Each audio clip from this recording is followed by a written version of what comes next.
Halo, selamat pagi semuanya.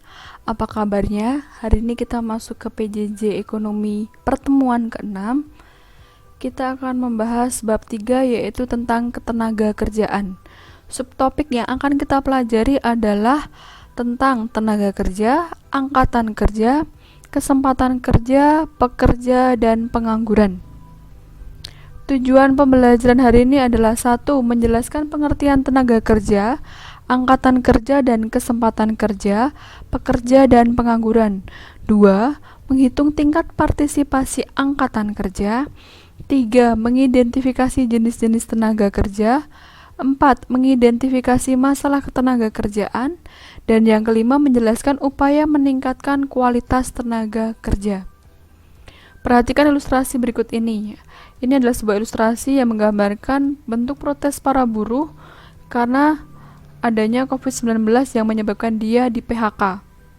Ya, karena ada COVID-19 maka kan banyak pekerja yang dirumahkan, terutama para buruh. Sedangkan para buruh itu no work, no way. Artinya dia tidak dapat terima gaji kalau dia tidak bekerja. Dampak COVID-19 terhadap ketenaga kerjaan salah satunya adalah banyak orang, hampir di sini 3,05 juta orang terkena PHK hingga Juni. Karena mereka perusahaan-perusahaan besar itu biaya operasionalnya membengkak kalau seandainya mereka masih mempekerjakan karyawannya. Penguatan materi. Sebelum kita bahas lebih lanjut, Ibu akan menjelaskan sedikit konsep tentang tenaga kerjaan. Penduduk Indonesia itu terbagi menjadi 2. Penduduk usia kerja yaitu 15-60 tahun yang disebut dengan tenaga kerja. Yang kedua, penduduk bukan usia kerja yaitu yang kurang dari 15 tahun atau yang lebih dari 64 tahun. Menurut Undang-Undang Nomor 13 Tahun 2003 tentang Ketenagakerjaan, pengertian tenaga kerja adalah setiap orang yang mampu melakukan pekerjaan guna menghasilkan barang dan jasa untuk memenuhi kebutuhan sendiri maupun masyarakat. Di sini, menurut Dr. Pajaman Simanjuntak, tenaga kerja itu digolongkan menjadi 2. Yang pertama adalah angkatan kerja, yaitu orang yang sedang bekerja, dan orang yang looking for a job, yaitu orang yang sedang mencari pekerjaan.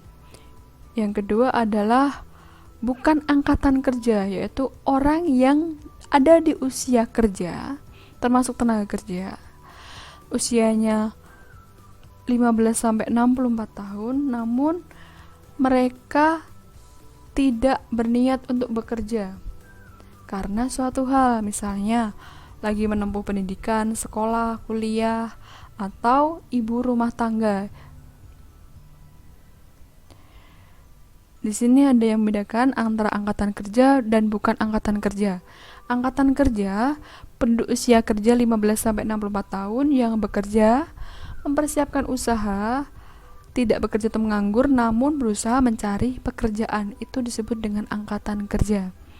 Bukan angkatan kerja ketika penduduknya usia kerja, yang masih sekolah, mengurus rumah tangga, lansia, dan pensiunan yang tidak lagi bekerja.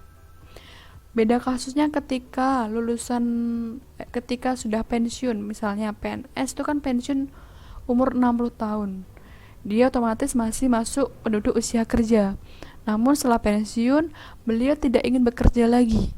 Maka dia termasuk bukan angkatan kerja. Tapi jika beliau tersebut setelah pensiun masih membuka usaha, misalnya warung makan atau apa, berarti dikatakan dia termasuk angkatan kerja. Angkatan kerja ditambah bukan angkatan kerja adalah tenaga kerja. Tingkat partisipasi angkatan kerja. Tingkat partisipasi angkatan kerja atau TPAK adalah menunjukkan besarnya persentase penduduk usia kerja yang aktif secara ekonomi di suatu negara atau wilayah. TPAK diperoleh dari Jumlah angkatan kerja dibagi jumlah tenaga kerja kali 100%. Jadi nanti hasilnya adalah bentuk persentase. Perhatikan komposisi penduduk berikut. Penduduk yang bekerja 20 juta jiwa, mencari pekerjaan 10 juta jiwa, mempersiapkan usaha 5 juta jiwa, melanjutkan sekolah 5 juta jiwa, ibu rumah tangga 8 juta, para lansia dan pensiunan 2 juta jiwa, balita dan TK 3 juta jiwa. Berdasarkan data tersebut, tentukanlah jumlah tingkat partisipasi angkatan kerja. Diketahui angkatan kerjanya pasti ya, penduduk yang bekerja otomatis ditambah mencari pekerjaan ditambah mempersiapkan usaha, hasilnya 35 juta jiwa. Tenaga kerja adalah semuanya kecuali balita dan TK. Kenapa? Karena balita dan TK ini adalah penduduk bukan usia kerja, makanya dia tidak termasuk. Yang masih termasuk tenaga kerja adalah ibu rumah tangga, para lansia, dan melanjutkan sekolah. Maka jumlah tenaga kerjanya adalah 50 juta jiwa. Setelah dihitung, maka hasilnya seperti ini. TPAK-nya 20 tambah 10 tambah 5 dibagi 20 tambah 10 tambah 5 tambah 5 tambah 8 tambah 2 kali 100%. Jumlah angkatan kerjanya 35 dibagi jumlah tenaga kerjanya 50 kali 100%, hasilnya 70%. Artinya penduduk usia kerja yang aktif secara ekonomi di suatu negara atau wilayah sebesar 70%. Semakin tinggi TPAK menunjukkan bahwa semakin tinggi pula pasokan tenaga atau labor supply kerja yang tersedia untuk memproduksi barang dan jasa dalam perekonomian. Berarti semakin tinggi tingkat TPAK, maka tenaga kerjanya akan semakin banyak. Kesempatan kerja. Kesempatan kerja itu apa? Keadaan yang menunjukkan ketersediaannya lapangan pekerjaan yang siap diisi oleh para pencari kerja, atau biasa kita sebut dengan lowongan kerja. Ya. Pekerja itu apa? Pekerja adalah seorang yang terikat pada suatu pekerjaan di suatu instansi atau bekerja secara mandiri atau berwirausaha, itu disebut dengan pekerja. Atau orang yang menghasilkan barang atau jasa dan menerima gaji upah atau imbalan, itu juga disebut dengan pekerja. Pengangguran itu apa? Pengangguran, jobless, itu 1. Tidak bekerja dan tidak mencari pekerjaan. 2. Mempersiapkan suatu usaha baru. 3. Tidak memiliki pekerjaan sama sekali. 4. Sudah dapat pekerjaan tapi belum mulai bekerja karena mungkin kontraknya tidak saat itu juga. Misalnya kontraknya dimulai dari bulan depan gitu. Yang kelima, tidak mampu mendapatkan pekerjaan. Ini biasanya karena keterbatasan fisik, mental, atau memang kualifikasi dia tidak sesuai dengan kesempatan kerja yang tersedia. Jenis-jenis tenaga kerja. Yang pertama, tenaga kerja terdidik. Ada dokter, guru. Tenaga kerja yang memiliki suatu keahlian atau kemahiran dalam bidang tertentu dengan sekolah atau pendidikan formal dan non-formal. Itulah tenaga kerja terdidik. Ya, ibu menjadi seorang guru itu karena sebelumnya ibu menempuh pendidikan S1-nya adalah SPD, sarjana pendidikan, yang memang dididik menjadi seorang guru. Yang kedua, tenaga kerja terlatih. Contohnya supir taksi, montir, koki, dan sebagainya. Tenaga kerja yang memiliki keahlian dalam bidang tertentu dengan melalui pengalaman kerja. Kalau koki ini mungkin dia sudah terdidik dan terlatih ya. Tapi kalau untuk hal-hal yang sifatnya skill, sopir, montir, koki, terdidik aja tidak cukup. Dia harus terlatih pengalaman karena berkaitan dengan pengalaman. Tenaga kerja tidak terdidik dan tidak terlatih. Contohnya petugas sapu, kuli bangunan, dan sebagainya.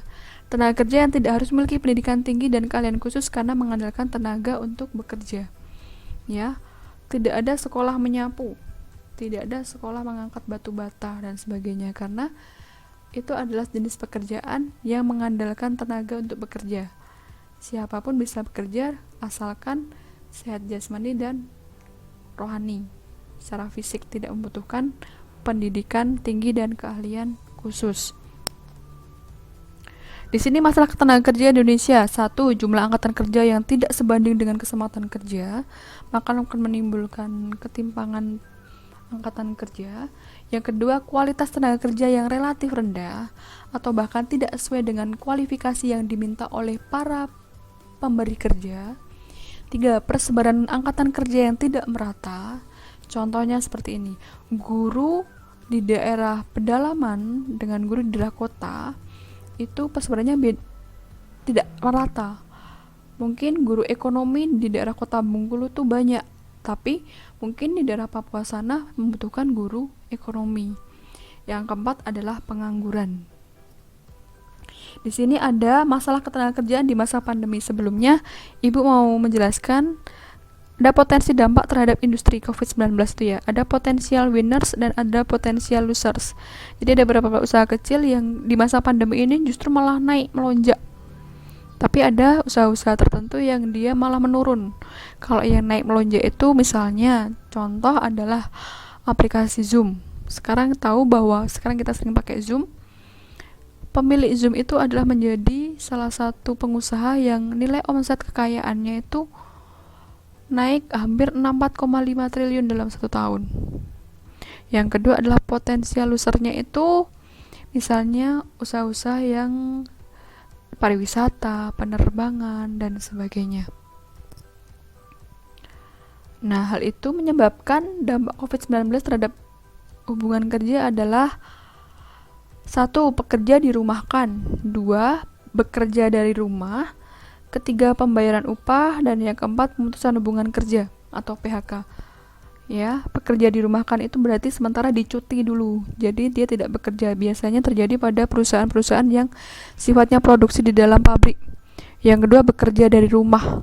Bekerja dari rumah seperti guru atau karyawan yang lain yang bekerja dari rumah itu akan mempengaruhi tingkat produktivitas dari pekerja itu. Yang ketiga, pembayaran upah. Misalnya, pemotongan gaji, tidak dibayarkan tunjangan. Kalau masuk kan berarti ada tunjangan kehadiran, tapi kalau karena di rumah berarti tidak ada tunjangan kehadiran. Atau ada istilahnya no work no pay, tidak dibayar upahnya. Tidak bekerja tidak dibayar. Yang keempat, pemutusan hubungan kerja atau PHK. Upaya peningkatan kualitas tenaga kerja Indonesia itu dimulai dari individu, swasta, dan pemerintah. Kalau individu berarti mengikuti kursus, berwirausaha, dan sebagainya. Kalau swasta ada program magang. Biasanya perusahaan-perusahaan menyediakan program magang untuk salah satu upaya meningkatkan kualitas tenaga kerjanya. 3. Pemerintah ada wajib belajar 9-12 tahun sampai SMA sekarang.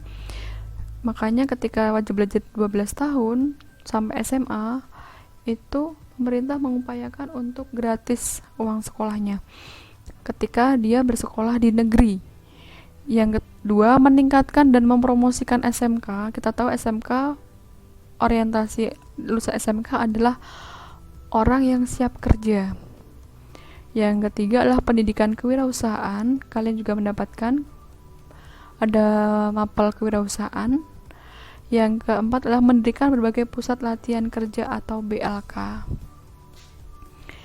Pemerintah, kita bahas satu-satu ya. Ada wajib belajar 12 tahun dari TK, SD, SMA. 2. Ada promosi SMK. SMK bisa siap kerja, cerdas, dan kompetitif.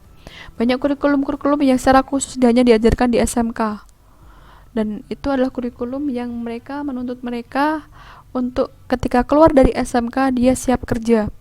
Ketiga, pendidikan kewirausahaan. Ini sudah terjadi di SMP dan SMA. Semua SMA itu sekarang sudah ada mapel kewirausahaan. Yang keempat adalah BLK atau Balai Latihan Kerja. Biasanya BLK ini didirikan atau diadakan oleh Dinas Ketenagakerjaan. Biasanya itu isinya kayak pelatihan yang sifatnya skill, contoh menjahit, masak, salon, dan sebagainya. Upaya peningkatan kualitas tenaga kerja dari swasta Salah satunya adalah program magang perusahaan, baik perusahaan swasta dan BUMN. Kita tahu bahwa ada Bank BCA sebagai perusahaan swasta, dia membuka atau menyediakan program magang bakti yang diperuntukkan bagi siswa-siswi yang lulus SMA yang ingin belajar tentang perbankan. Selanjutnya, dari dalam diri kita sendiri atau secara individu, ada peningkatan kompetensi diri melalui pelatihan, kursus, dan sebagainya. Dan ada yang namanya berwirausaha secara mandiri. Kita yang sekarang yang lagi marak usaha secara mandiri adalah usaha secara online. Nah, sekian penjelasan dari Ibu. Apakah sudah bisa dipahami? Jika belum bisa, kalian bisa baca modul yang sudah Ibu sediakan di Google Classroom. Dan untuk mengetes pemahaman kalian bisa kerjakan soal latihan dan penugasan yang nanti bisa kalian baca pada Google Classroom.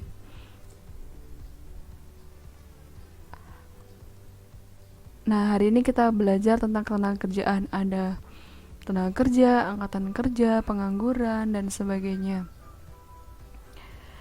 Quotes untuk hari ini berasal dari Yasa Singgi. Sukses itu bukan soal umur, bukan juga soal modal besar, atau bahkan pintar di kelas. Karena sukses datang dari kerja keras, jaringan pertemanan, motivasi yang kuat, dan sikap yang baik. Jadi, pintar di kelas itu tidak cukup.